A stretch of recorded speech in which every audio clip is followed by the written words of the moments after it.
Hello, folks. You're very welcome along to the Red 78 Munster podcast for Munster fans. My name is Ruairi O'Hagan. We have a packed show to talk about and good news for a change on this podcast as we talk about a famous Munster win in France. Going to pick the bones over that incredible win over Toulon over the weekend. And who better to do it with than Alan Quinlan and Fiona Hayes. Guys, how are you? I'd imagine you're both on a high after that win over Toulon on Saturday, Fiona.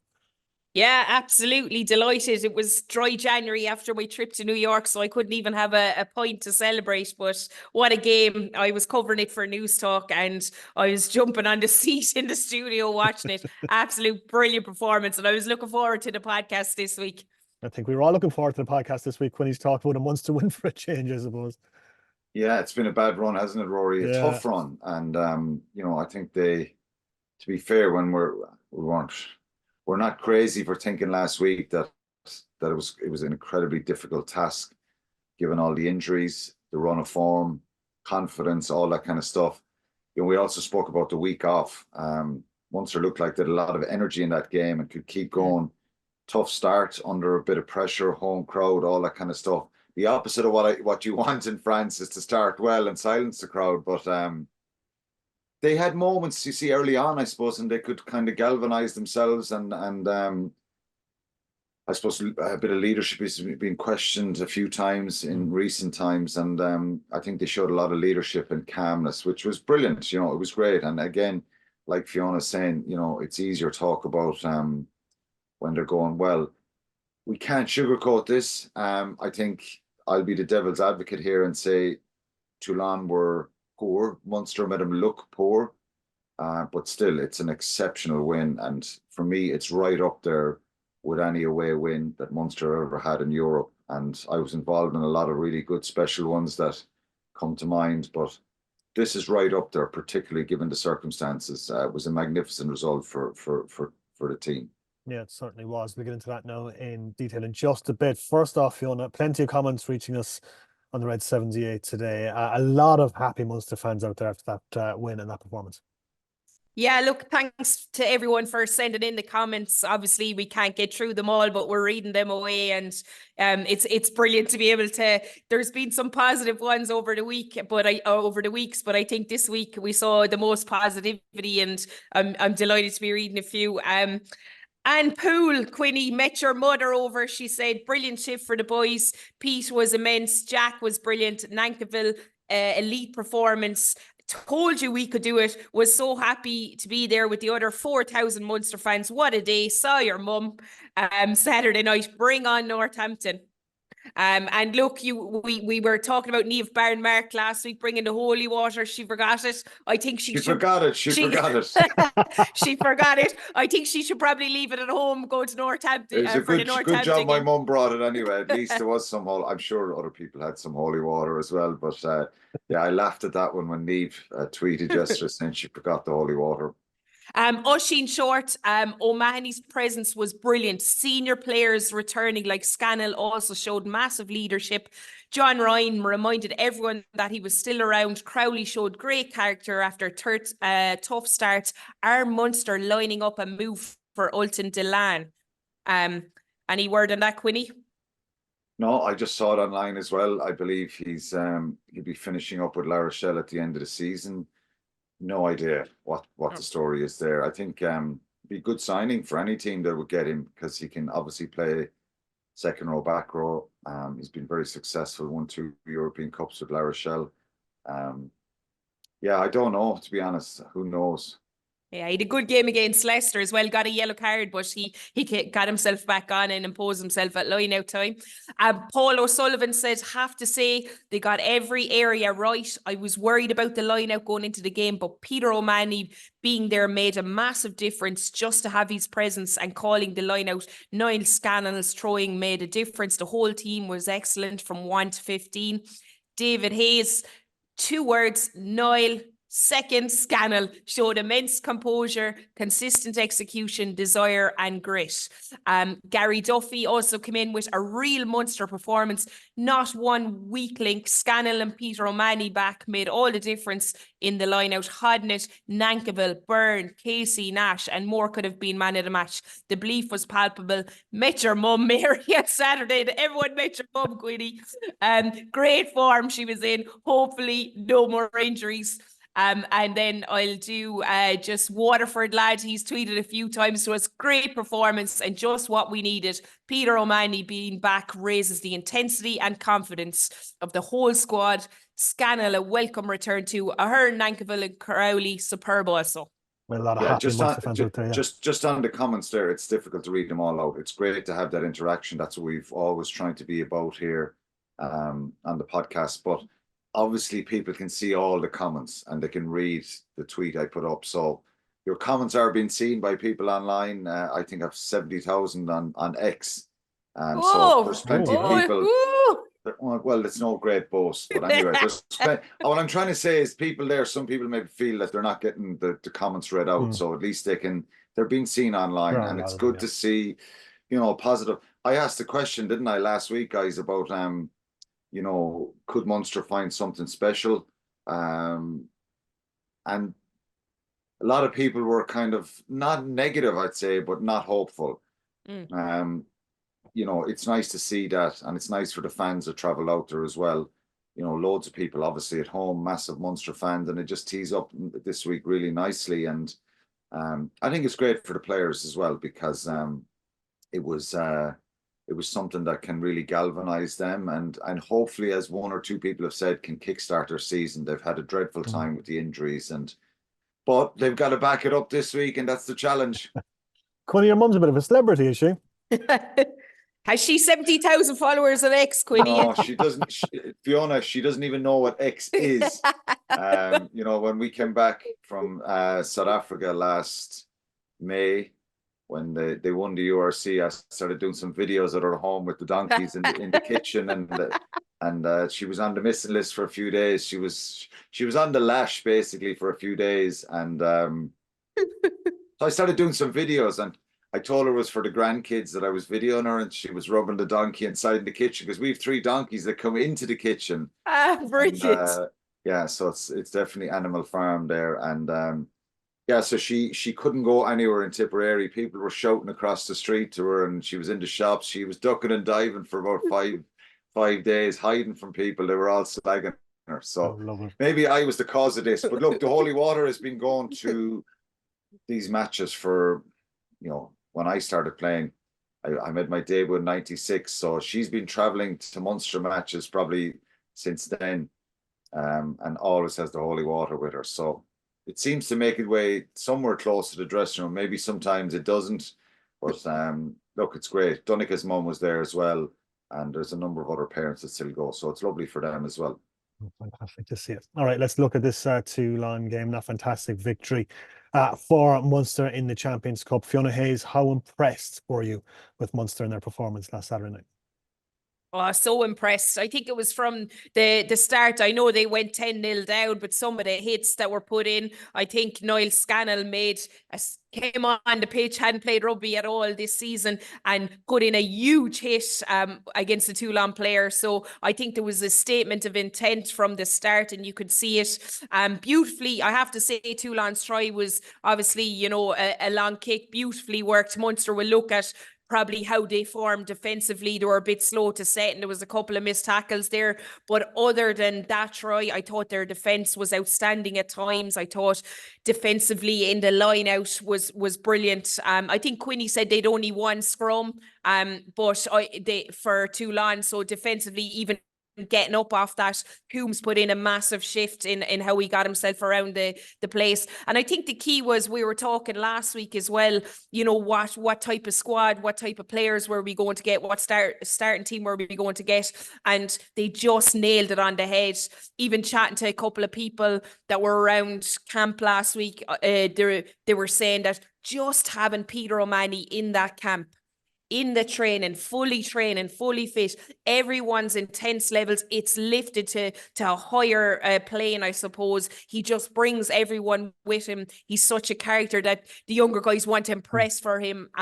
So many big performances throughout the game, but definitely defensively, I was super impressed, as well as those beautifully worked tries. I could sit here and probably talk about 1 to 15. I will say, you know, even chatting before we went on air for the pod, I didn't mention Lockman. It's the best. We talked about him in the last couple of weeks, but this was one of the best games I've ever seen him around the pitch. He got a turnover. He was involved in every part of the play. Himself and John Hodnett in particular were just everywhere when I looked.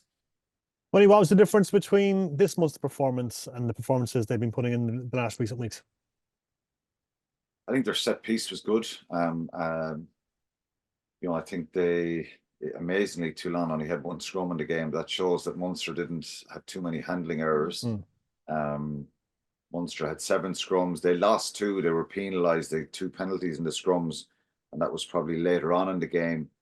But I think on a few occasions, I was just nervous about them getting set, particularly the early couple of scrums, and they were rock solid. Ball back to Coombs' feet and away. The lineouts, 7 lineouts Munster had, they lost 1. But I think the 6 lineouts that they got, they were able to do something with them. They will attack off them. And they put a fair bit of pressure on Toulon's lineout. Toulon had 17 lineouts. So there's a real contrast in the number. Toulon had 17 lineouts. So they stole 3 lineouts and put pressure on a lot of other throws that Toulon had. So I think that was the starting point as regards getting a kind of a solid platform around the set piece. But I just think their energy, their work rate, and their ferocity around the breakdown, targeting the opposition ball carriers, I think they were pretty well organised all the time, and there was a huge work rate. So I think the team have looked a little bit tired and fatigued the last number of weeks, and that's probably understandable because a lot of the same players have had to play week after week, and maybe the week off re-energized them. 2 good weeks of training. So, you know, they got their emotion right for this game. I think the challenge in sport is always trying to, you know, when you're coming off a difficult run, is to try and get back on track, because look, you can get egg in your face very quickly if you drop your standards and feel now everything is fixed. There's plenty of stuff that was in that performance that can be better. I think we butchered 2 tries in the second half. I think Gavin Coombs, who had a really, really good game, had 2 blips in the game for me. One, kicking the ball out to touch when, and that led to Toulon's second try where they kicked upfield. And off that line out, they got their second score. The second blip was when he, you know, carried around the corner, and he was so aggressive and great power and leg drive, got held up short, and then it was a double movement. He reached out and went for the try. Otherwise, that was a Munster try, and you know, and different circumstances. I know, look, it's nitpicking. You know, that ball needs to come back, have a bit of patience around that goal line, and then you get that try off it, hopefully. But look, he had a brilliant performance. I think, amazingly, Munster had, now there's 2 different platforms that I got the stats from. There's a little bit of variation in some of the stuff, but Munster had 39 on one website, 40 on another website of missed tackles. That would be a little bit of a concern, because, you know, and it's amazing the amount of people, and Munster's defence was excellent in a sense that I think the reaction if somebody slipped off a tackle or if somebody got fended, and I spoke a lot last week about the power of Paella, Nikolaevu in the centre, Fainga, Nuku on the wing, Wainakolo, you know, the break he made for Paella's try. Those 4 players in particular are so difficult to kind of nail with your first up tackle. So there was a bit of deception out of some of their players, but I thought the scramble defence was superb. And Munster had a lot of bodies on their feet. So that support player was either on the inside or the outside if somebody didn't kind of grasp that first tackle up. But it's a high number, you know, it's a high number. So when we talk about, and again, it's a bit of a conflict here saying this, so many good moments defensively, stripping ball out of tacklers, forcing knock-ons early on, really good low tackle focus on their big forward runners, particularly John Hodnett, and you mentioned Niall Scanlon, Fiona. That sets the platform. So there's an energy there around your defence. So even though the defence was superb, I think Dennis Leamy would love to get that number a lot lower. You're always going to have a number of missed tackles, and but I think they'd get that lower. The other one is probably the penalties. 13 penalties is a little high, as opposed to Toulon, 4 penalties. But amazingly then, you know, Munster have 4 tries, they win the game, they were comfortable in those last 10, 15 minutes. It wasn't a case of them hanging on for dear life. So 10 clean breaks in the game, 28, 29 defenders beaten. And I did say it last week, and I know you won't give me the credit for it. I said Munster are going to score tries, and I think that's where their real, that's where the goal is for Munster, is their attack. And you know, if they can get that set piece right this week, I think they'll have the confidence and ability to score again. Northampton are very robust and resilient side, and they've been doing really well this year. But overall, you know, it's a little bit of nitpicking, but we've got to do that, don't we? And it's kind of like when the coaches sit down and they analyze the game, and they would have done that. Coaches would have been stuck into that all day Sunday, and Monday morning they would have looked at some stuff that they need to be better, but also given the credit. So all the credit must go here to the players who went out, all 23, the players came off the bench. I thought it was a really immense performance. And you know what? There's probably no point in picking out small little pockets of things that could have been done better, because this was a game that nobody really fancied Munster to go and win. And it was an incredible performance to get a bonus point win there and put themselves back in a picture. I think they're qualified now. They are qualified now.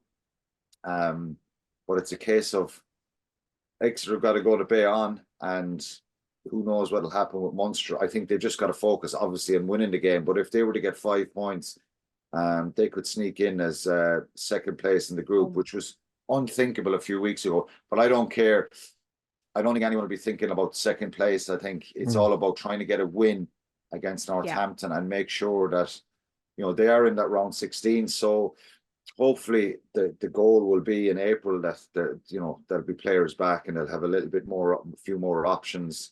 And but look, incredible win.